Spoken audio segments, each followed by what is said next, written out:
और बाजार के डिफरेंट एरियाज को एनालाइज करते हैं। संदीप सब्राल हमारे साथ जुड़ गए हैं। Good afternoon Sandeep. संदीप, ये पहली बात तो मैं आपसे समझना चाहूँगा कि आपने मार्केट का रिएक्शन, स्ट्रीट का रिएक्शन यहाँ भी और ओवरसीज भी, ये जो इन्फ्लेशन नंबर आया, इसको कैसे आप देखते हैं? देखिए, एक थ्योरी सब तरफ चल रही है कि जब पीक इन्फ्लेशन होगा तब मार्केट बॉटम हो जाएगा।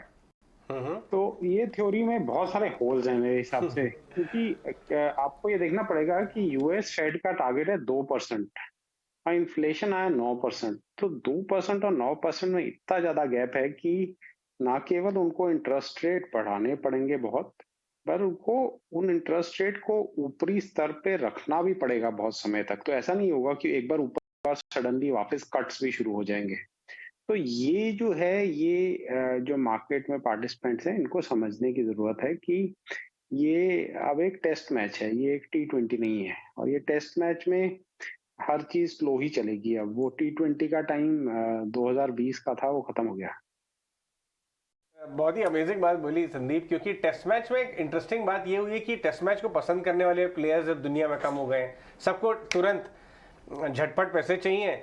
मैच में भी अगर जहां थोड़ा क्लासिकल बैट्समैन आ जाता है तो लोग कहते हैं क्या बोरिंग टाइम पास कर रहा है, सिर्फ शॉट्स खेल रहा है, ऐसा लग रहा है कि फील्डर और बैट्समैन खेल रहे हैं। तो अभी ज़माना भी थोड़ा सा T20 का हो गया था 3-4 साल में। लगता है वापस बैक टू बेसिक्स होना पड़ेगा। T20 छोड़ के आपको टेस्ट मैच वाला काम करना पड़ेगा। बढ़िया स्टॉक्स पिक करिए, अच्छे भाव पे उन्हें दबा लीजिए और रुके रहिए। ये थोड़े पुराने बुनियादी लेसन लग रहा है नए इन्वेस्टर्स को मिलने वाला समय, नहीं? क्योंकि आपका जो स्टाइल है या जो आपके टेक्निक है, वो टेस्ट मैच में ही ठीक होती है। फिर अगर आपने वो ठीक कर लिया तो फिर आप T20 में भी अच्छा खेल सकते हैं। तो मेरे हिसाब से अभी वो समय चल रहा है और लर्निंग का समय है, जो कि खराब नहीं है।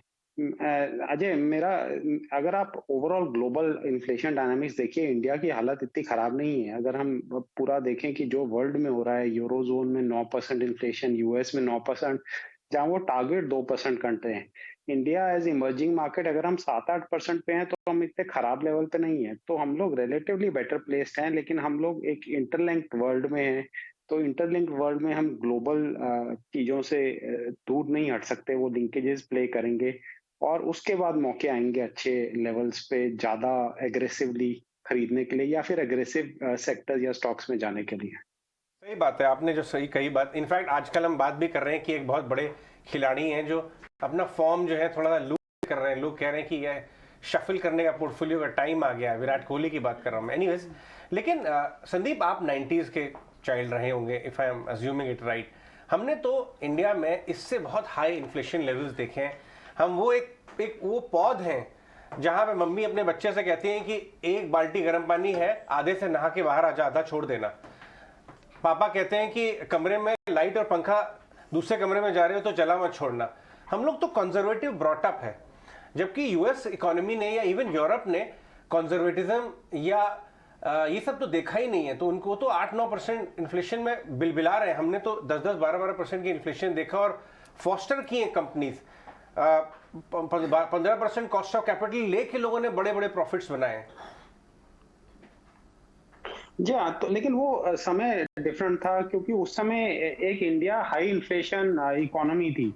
राइट। तो उस इकोनॉमी में इंटरेस्ट रेट भी ज्यादा थे और प्रोटेक्शन भी बहुत था। अगर आप देखिए, उस समय इंपोर्ट ड्यूटीज वगैरह भी बहुत ज्यादा होती थी, तो इंडियन कंपनीज प्रोटेक्टेड भी बहुत थी। अब ग्लोबलाइज वर्ल्ड है, तो ग्लोबलाइजेशन का असर अब इंडिया पे ज्यादा होता है।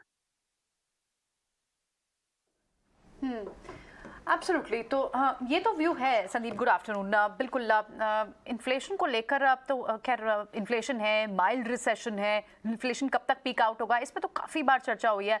अब जो चर्चा है वो है कि कॉर्पोरेट अर्निंग्स कैसे आएंगी। आईटी की शुरू हो चुकी हैं।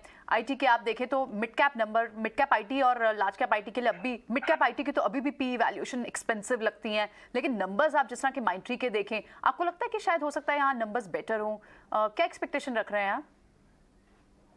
नहीं, अभी मुझे लगता है कि मार्जिन प्रेशर जो है आईटी इंडस्ट्री के लिए बस शुरुआत हुई है उसकी। तो अभी थोड़ा समय लगेगा। अभी मुझे लगता है कि कंपनीज बहुत ज्यादा ऑप्टिमिस्टिक हैं। जो एक डिमांड स्लो डाउन आना है यूएस रिसेशन के कारण, वो भी अभी आएगा, जो कि मैनेजमेंट रिकवरी नहीं कर पा रही है।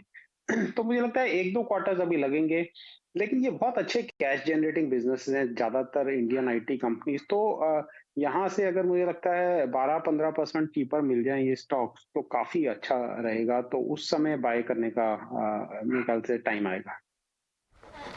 Sandeep, good afternoon. Of course हम इंडेक्स पर, सेक्टर स्पेसिफिक बाजार पर और आपकी एनालिसिस ओवरऑल भी समझ रहे हैं, लेकिन इस बीच करेंसी जो है एक बड़ा हर्डल बनती हुई फिलहाल नजर आ रही है क्योंकि रुपए में कमजोरी अगर देखें हर रोज रिकॉर्ड निचले स्तरों पर और सिर्फ 10 पैसे यहाँ पर कमजोर हैं फिलहाल। 79 रुपये 90 पैसे पर, 80 से बिल्कुल किसिंग डिस्टेंस पर फिलहाल करेंसी अगर डॉलर के मुकाबले देखें रुपए की चाल नजर आ रही है। कितने बड़ा कंसर्न इसे आप देख रहे हैं? ये मेरे हिसाब से ये कोई बहुत बड़ा कंसर्न नहीं है, क्योंकि अगर आप दुनिया में देखिए तो सिर्फ एक चीज एब्सोल्यूट है, वो है स्पीड ऑफ लाइट। उसके अलावा हर चीज जो है वो रिलेटिव है। तो अगर हर चीज रिलेटिव है तो ये देखना है कि हमारी करेंसी बाकी करेंसीज के मुकाबले कैसे कर रही है। तो अगर आप यूरो को देखिए, अगर आप पाउंड को देखिए, अगर आप येन को देखिए, इन सब करेंसीज के अगेंस्ट हमारा काफी एप्रिसिएशन हुआ है। एक्चुअली डेप्रिसिएशन नहीं हुआ, सिर्फ डॉलर के अगेंस्ट डेप्रिसिएशन है। और और मुझे नहीं लगता कि करेंसी के मूव से हमें, क्योंकि अगर हमारी करेंसी स्ट्रांग रहेगी जब बाकी सारी करेंसीज वीकन हो रही है, तो हमारा ट्रेड गैप इतना ज्यादा है, वो ट्रेड गैप और बढ़ जाएगा। तो एक वीकर करेंसी नेसेसरली नेगेटिव नहीं होती। अगर हम स्टैंड अलोन डेप्रिशिएट कर रहे होते और बाकी सब करेंसी स्टेबल होती, तब हमें चिंता करनी चाहिए थी। मार्जिन ऑफ सेफ्टी आपको कहाँ नजर आ रहा है इस समय संदीप? अगर आप जो अपने मेन हाइपोथेसिस पे कायम है कि यहाँ से बाजार में शायद फॉल लिमिटेड हो लेकिन रिवाइवल जल्दी नहीं होगा, तो कौन सी जगहों पे पैनिक के समय में रेज करने चाहिए एक्सपोजर? फॉल मुझे लगता है कि वर्स्ट केस यहाँ से मार्केट का 8-10% हो सकता है, और जो कि पॉसिबल है। मैं नहीं कहूंगा कि ये इम्पॉसिबल है। तो लेकिन सेक्टर्स मुझे लगता है मार्जिन ऑफ सेफ्टी ऑटोज में है, कुछ ऑटो एंसिलरीज में है, कैपिटल गुड्स में है। तो ये सब कंपनीज मुझे लगता है कि ठीक करेंगी और डाउनटर्न में आउट परफॉर्म भी करेंगी। राइट संदीप, थोड़ा सा एक और करेंसी पर ही आपसे व्यू और लेना चाहेंगे कि सिर्फ रुपए नहीं यहाँ स्लाइड हो रहा, यूरो भी जिस तरह से स्लाइड हो रहा है, लगभग इस साल का 12% का फॉल आप देख रहे हैं, या फिर इससे कहें कि डॉलर स्ट्रेंथन जो हो रहा है इस सारी करेंसी इक्वेशन को। और अगर आप फॉलिंग करेंसीज की बात करें तो सिर्फ यूरो नहीं, आप येन को भी देखें, वो भी फॉल कर रहा है, रुपी फॉल हो रहा है। सो जो करेंसी इक्वेशन है इसमें आपको क्या क्या सिल्वर लाइनिंग या फिर क्या क्या चैलेंजेस इंडिया के लिए दिख रहे हैं? इंडिया के लिए अभी मुझे नहीं लगता कुछ खास चैलेंज है, जैसे मैंने कहा, क्योंकि हमारी करेंसी का फॉल बाकी करेंसीज के मुकाबले ज्यादा नहीं है। तो अगर हमारा फॉल ज्यादा होता और तब हमें फिक्र होनी चाहिए थी। मुझे आज के दिन मुझे करेंसी रिलेटेड फियर्स नहीं है एक्चुअली।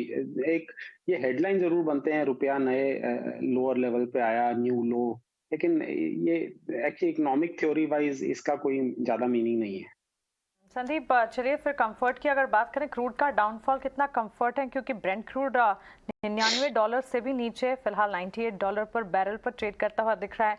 क्या आपको लगता है इन्फ्लेशन फोरकास्ट आरबीआई को जिस तरह से बढ़ाना पड़ा है अब ये कंफर्टिंग जोन में आता हुआ दिख रहा है और आगे चलकर इन्फ्लेशन टारगेट्स को रिवाइज नहीं करना पड़ेगा करंट सिचुएशन को देखते हुए एटलीस्ट? देखिए, इन्फ्लेशन का फॉल इसलिए आया है, वर्ल्ड वाइड कमोडिटीज का फॉल, क्योंकि सेंट्रल बैंकर्स बहुत हॉकिश रहे हैं। उन्होंने कहा है कि हम लोग इंटरेस्ट रेट बढ़ाएंगे, जब तक इन्फ्लेशन कंट्रोल नहीं होगा हम बढ़ाते रहेंगे। अगर सेंट्रल बैंकर्स ढील देने शुरू कर देंगे तो आप सरप्राइज होंगे कि बहुत फास्ट पेस पे वापस कमोडिटीज चढ़ जाएंगी। तो सेंट्रल बैंकर्स ये रिकॉग्नाइज करते हैं मेरे हिसाब से, और इमीडिएट टर्म पे मुझे नहीं लगता कि हॉकिश स्टांस जाएगा। हो सकता है आज से 3 महीने बाद हमारा व्यू डिफरेंट हो।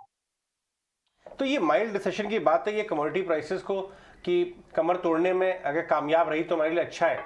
लेकिन यहाँ बहुत चाहने वाले हैं कमोडिटी स्टॉक्स के, स्पेशली स्टील और वेदांता हिंडाल्को के। क्या आप उनको सतर्क रहने के लिए कहेंगे? नहीं तो कितना ये बात ही आ रही है कि अरे वेदांता 220 पे आ गया यार, यहाँ पे तो अच्छा लगता है, आधा हो गया टॉप से, कितना कैश फ्लो आएगा? आप उस साइड पे है, या इंडीड आप ये कहते हैं कि इनकी बैलेंस शीटें सुधर गई हैं और अच्छी फॉल के बाद ये वैल्यू जोन में आ गए? देखिए, कैश फ्लोज का ऐसा है कि अभी एक छोटी कंपनी ने कल रिपोर्ट किया था, टाटा मेटालिक्स। अगर आपने रिजल्ट देखा हो तो उनका प्रॉफिट 98% गिर गया पिछले साल से। तो यही चीज मुझे लगता है काफी कमोडिटी कंपनीज में दिखेगी। तो कमोडिटी कंपनीज, मुझे लगता है कि गवर्नमेंट को सीरियसली कंसिडर करना चाहिए ये स्टील जो एक्सपोर्ट ड्यूटी है उसको कम करने का। जिस तरह से ग्लोबल स्टील प्राइसेस गिरे हैं, ये सारी स्टील कंपनीज बड़ी लॉसेस में चले जाएंगी।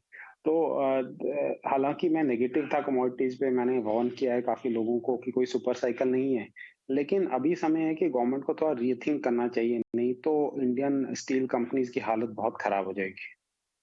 Fair point.